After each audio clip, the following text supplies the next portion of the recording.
We're here in Dalian, China for the Summer Davos event, and conversation around technology is one that has everyone across the world listening. And World Economic Forum has come out with a report on top 10 emerging technologies. And to break that down further, I have with me Mr. Akshay Joshi, to whom my first question is going to be, what was the thought behind all the technologies, the emerging tech that has made it to this list so far?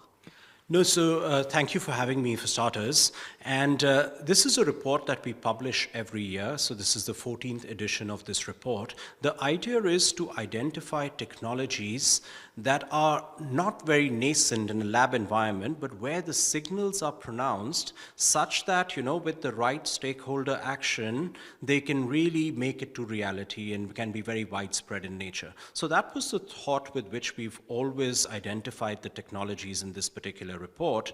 Now, the methodology that we deploy is, and for the first time, we've actually looked at, with our partner Frontiers Media, we've looked at an LLM that basically first looked at nominations. We identified roughly about 1,200 nominations that were validated. Then we did some internal expert consultations that brought it down further, and eventually we came down to a set of 20, after a lot of expert interactions and all of that, and that's what has brought these technologies to the fore.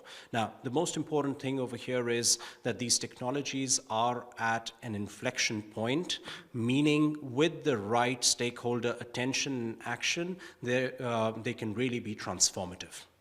And so in this entire conversation, especially the emerging tech that you're talking about, where do you see scalability and affordability stand for the entire world?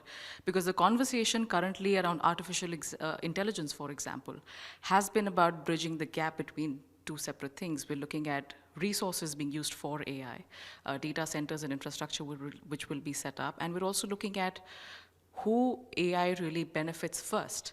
And so in that conversation, where does equitability and scalability really stand? The starting point, and if you look at all the technologies in the report that we've just put out, right, what stands out is what are the defined benefits for humanity. I think that's the starting point with which we need to approach this conversation, and the report is really powerful because it helps us look at what can be that potential. Now, once you have that potential in mind, you need to break it down into, so what are the actions that are needed in order to realize that potential?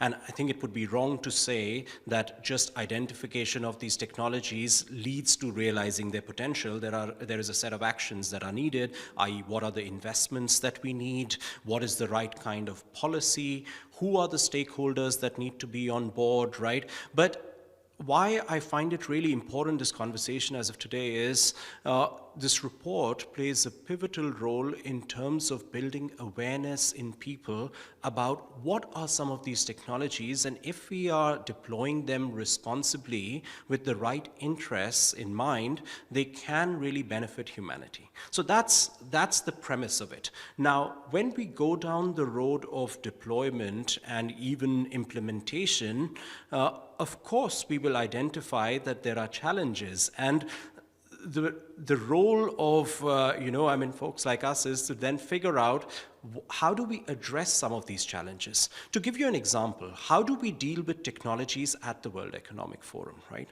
So we have reports such as the 10 emerging technologies that helps us identify some of these. At a point where these technologies are ripe for exploration, what we do is we apply a consistent approach towards how can we explore.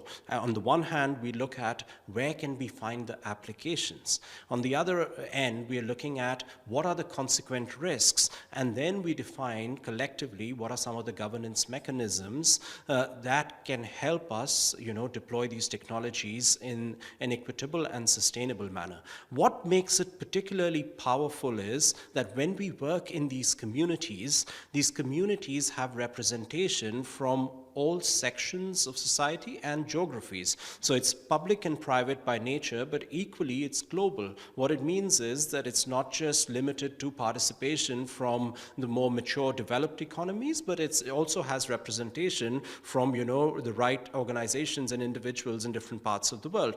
As we are co-creating these paradigms, maybe the pace at which different geographies benefit might be different, but these are being created simultaneously and can be very useful. My final question to you is, in working on this report and many others, especially that are related to technology, what do you feel like in today's time and today's conversation is the one policy change or one gap that you would like to see stakeholders fill or at least talk about? You know, the one policy change, particularly around policy, is the pace at which policy evolves versus the pace at which technology is evolving, right?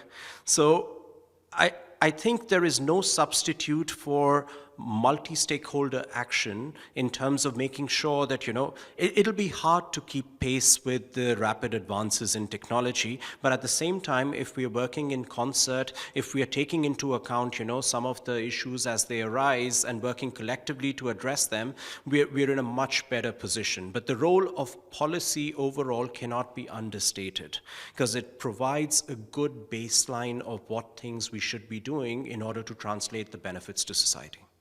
So basically matching the speed of policy and conversation and subsequently implementation to how tech is evolving in this entire world. Thank you so much, Mr. Joshi, for talking to us here at WEF. Thank you so much. Thank you.